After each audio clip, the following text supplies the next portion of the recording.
Shalom, selamat pagi anak-anak yang ada di rumah. Pagi hari ini siapkan dirinya masing-masing ya, duduk yang rapi. Jangan lupa bawa Alkitabnya ya. Kita mau memuji dan menyembah Tuhan. Sebelumnya itu kita akan berdoa.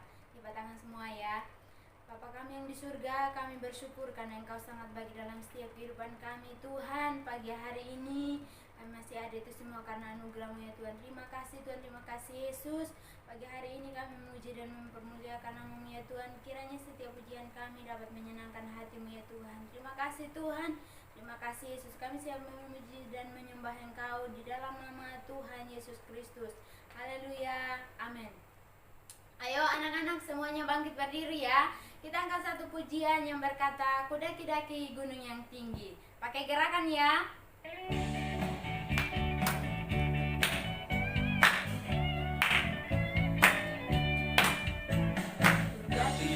Daki-daki gunung yang tinggi, turun lembah yang dalam. Ku dayung sampai ke seberang. Yesus besertaku di kanan kau ada, di kiri kau ada, di atas dan di bawah kau ada, di suka kau ada, di duka pun kau ada, karena Engkaulah Yesusku. Sekali lagi ya, daki-daki gunung yang tinggi, ku turun lembah yang dalam, ku dayung sampai ke seberang. Yesus besertaku di kanan kau ada, di kiri kau ada, di atas dan di bawah kau ada, di suka kau ada, di duka pun kau ada, karena Engkaulah Yesusku. Di kanan kau ada, di kiri kau ada, di atas dan di bawah kau ada, di suka kau ada, di duka pun kau ada, karena Engkaulah Yesusku. Karena Engkaulah Yesusku. Karena Engkaulah Yesusku. Oke, haleluya. Puji bagi Tuhan. Oke, tiba saatnya kita akan mendengarkan firman Tuhan. Kita siapkan hati kita, pikiran kita. Kita mau menyembah Tuhan. Kita mau memuji Tuhan lebih dalam lagi. Haleluya, Yesus firman jadi manusia. Haleluya.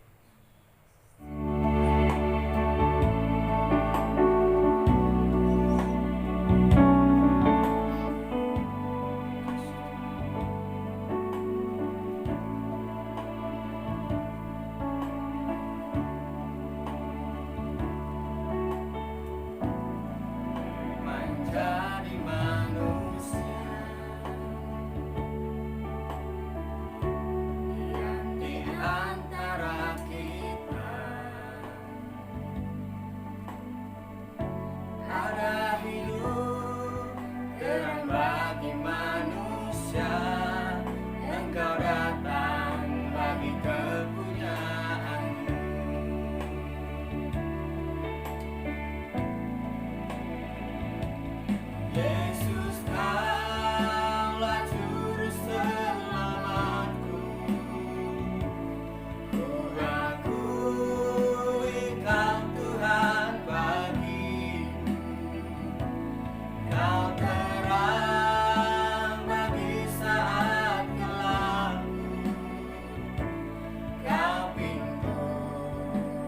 bagi setiap jalan.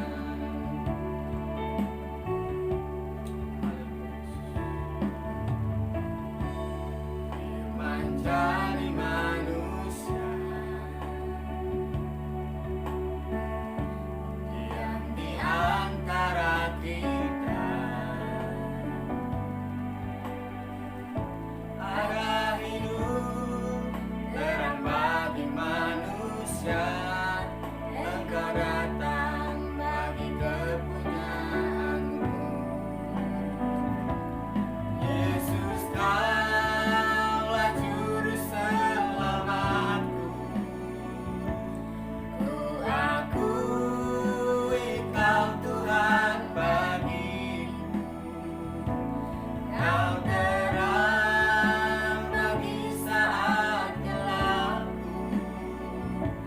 Kau pintu bagi setiap jalan. Yesus, Kaulah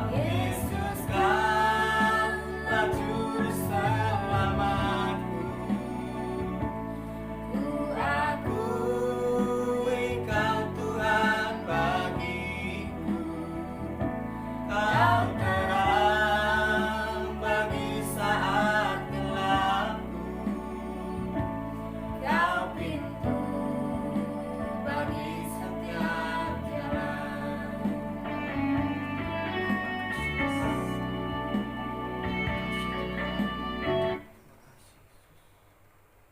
Terima kasih Tuhan.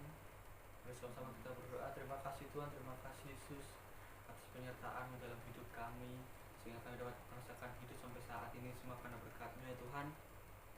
Ya Tuhan, kalau sebentar kami akan mendengarkan firman-Mu ya Tuhan, Kau berkati firman ini ya Tuhan, supaya firman ini dapat tertanam dalam setiap hati kita, pikiran kita ya Tuhan, supaya kami dapat merealisasikan dalam kehidupan kami sehari-hari. Nama-Mu dipuji dan dipermuliakan ya Tuhan.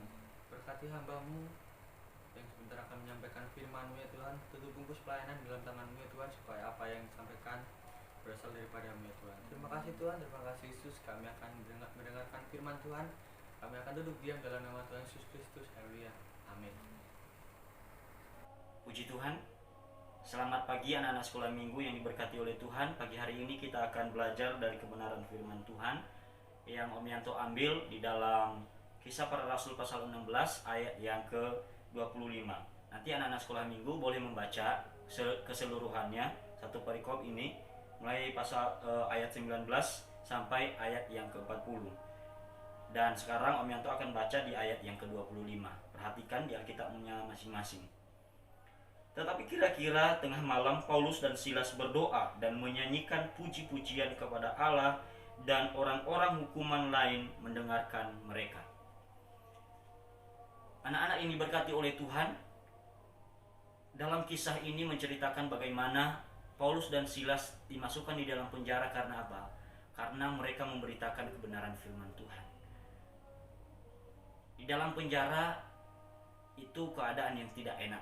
Apalagi dicatat bahwa Paulus dan Silas ini bukan hanya sekedar di penjara, tetapi mereka dirantai, ya, dibelenggu dengan kuat, bukan hanya dengan longgar-longgar, tidak, dengan kuat.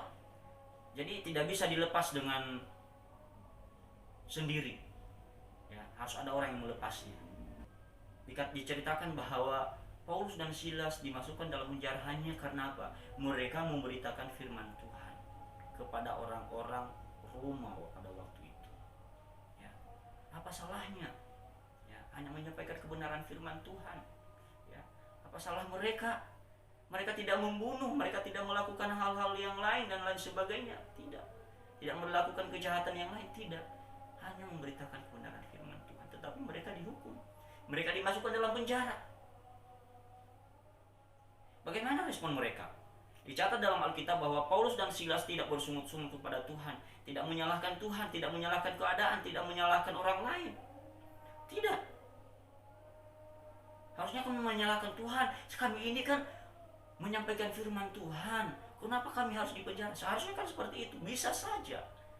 Tetapi lihat, orang-orang ini, kedua tokoh Alkitab ini menyatakan bahwa Paulus dan Silas tidak melakukan hal demikian. Tetapi apa yang mereka lakukan? Yang pertama adalah mereka berdoa kepada Tuhan. Anak-anak sekolah minggu bagaimana ketika anak-anak sekolah minggu menghadapi masalah? Bagaimana ketika menghadapi situasi kondisi saat-saat ini, ya, yang tidak mengenakan? Sekolah hanya sekolah online, sekolah hanya sekedar daftar hadir saja, banyak mengerjakan tugas-tugas dan tugas-tugas dan lain sebagainya. Beribadah hanya secara online, tidak bertemu dengan teman-teman, ya, tidak ada relasi dengan teman-teman, ya kan? Biasanya sama teman-teman ya kan jajan bareng, ya kan, seperti itu kalau di sekolah atau di sekolah minggu kan seperti itu, jalan-jalan bareng. Sekarang tidak bisa. Bagaimana anak-anak sekolah minggu mengatasi itu? Apakah dengan bersungut-sungut, menyalahkan orang lain, menyalahkan pemerintah, apalagi menyalahkan Tuhan? Jangan. Alkitab menceritakan kepada kita bahwa ada dua tokoh ini ketika mereka dimasukkan dalam penjara, mereka tidak menyalahkan Tuhan, tetapi yang mereka lakukan adalah berdoa. Yang pertama, berdoa. Anak-anak sekolah minggu, pertanyaannya, apakah anak-anak sekolah minggu suka berdoa? Om Yanto tidak tahu. Tetapi Alkitab mengajarkan kepada kita, mari kita berdoa ketika kita dalam masalah, ketika kita dalam keadaan yang tidak enak, dalam keadaan sakit, dan lain sebagainya. Ya. Mari kita berdoa kepada Tuhan. Tuhan sanggup melakukan segala sesuatu bagi kita untuk mendatangkan kebaikan bagi kita. Ya.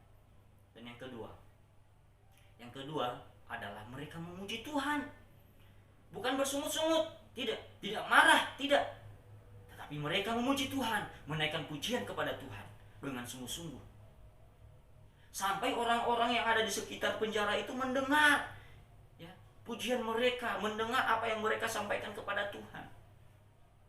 Nah, apakah anak-anak sekolah minggu sungguh-sungguh memuji Tuhan? Itu menjadi pertanyaannya. Ketika tadi atau selama ini kita beribadah secara online, apakah sungguh-sungguh memuji Tuhan? Ya. Sekali lagi, hanya anak-anak sekolah minggu yang tahu dan Tuhan yang tahu. Ya. Kami guru-guru sekolah minggu hanya mengingatkan kepada anak-anak sekolah minggu, mari kita lebih sungguh-sungguh memuji Tuhan ketika kita dalam keadaan sulit, dalam keadaan yang sakit sekalipun. Dan ketika kita dalam keadaan hal yang sulit itu pun, Tuhan mengajarkan kita, Alkitab mengajarkan kepada kita bahwa mari kita menaikkan pujian kita kepada Tuhan. Ketika kita memuji Tuhan, mari kita dengan sungguh-sungguh memuji Tuhan. Itu yang kedua. Jadi, anak-anak sekolah minggu yang diberkati oleh Tuhan, kedua hal ini yang Om Yanto sampaikan, Om Yanto harapkan ketika kita melakukannya dengan sungguh-sungguh, maka setiap apa yang kita doakan, setiap pujian kita itu akan berkenan kepada Tuhan. Yakin dan percaya. Ketika berkenan kepada Tuhan, maka Tuhan akan menjawab. Lihat ketika Rasul Paulus dan Silas menaikkan doa mereka dengan sungguh-sungguh, memuji Tuhan dengan sungguh-sungguh, pintu penjara terbuka. Ya. Tidak ada yang membuka, bukan Paulus karena mereka gedor-gedor pintu penjara, tidak. Tetapi ada gempa bumi. Alkitab mencatat datanglah gempa bumi ketika mereka berdoa dan memuji Tuhan. Siapa itu yang melakukan gempa bumi? Hanya Tuhan. Ya. Sampai pintu penjara itu terlepas, terbuka. Rantai yang ada di tangan mereka dan di kaki mereka, belenggu yang dipasang tadi tidak dilepas oleh siapa-siapa, terbuka semuanya. Terjadi mujizat Tuhan ketika kita berdoa memuji Tuhan dengan sungguh-sungguh. Biarlah kebenaran firman Tuhan yang Om Yanto sampaikan pada pagi hari ini itu tertanam dalam hati kita dan kita mau melakukannya dalam kehidupan kita sehari-hari. Sebagai ayat hafalan, kita buka di dalam Yakobus pasal yang kelima. Yakobus pasal yang kelima ayat yang ke-16 bagian B. Mulai dari doa orang benar. Demikian firman Tuhan, sebagai ayat hafalan dikatakan, doa orang yang benar bila dengan yakin didoakan sangat besar kuasanya. Sekali lagi, Yakobus pasal 5 ayat 16b. Demikian firman Tuhan, doa orang yang benar bila dengan yakin didoakan sangat besar kuasanya. Mari kita berdoa, tanamkan dalam hati kita, ketika kita berdoa dengan sungguh-sungguh, maka besar kuasanya kepada kita, maka mujizat akan terjadi dalam kehidupan kita. Mari kita berdoa. Bapa yang baik, di dalam nama Tuhan Yesus Kristus, hamba-Mu sudah berdoa menyampaikan kepada anak-anak kebenaran firman Tuhan, supaya kami dengan sungguh-sungguh untuk berdoa kepada Tuhan, memuji memuliakan nama Tuhan dengan sungguh-sungguh, maka sesuatu akan terjadi dalam hidup kami. Oleh sebab itu ajarkan kami, mampukan kami Tuhan Yesus, supaya kami dapat melakukan setiap kebenaran firman Tuhan. Dua hal yang kami pelajari pada pagi hari ini, yaitu berdoa dan memuji Tuhan dengan sungguh-sungguh. Biarlah kiranya kebenaran firman Tuhan ini tertanam dalam hati kami, dan kami boleh bertumbuh sesuai dengan kebenaran firman Tuhan. Berkati kami semua, berkati anak-anak sekolah minggu dan kedua orang tua anak-anak sekolah minggu. Dalam nama Tuhan Yesus Kristus, haleluya.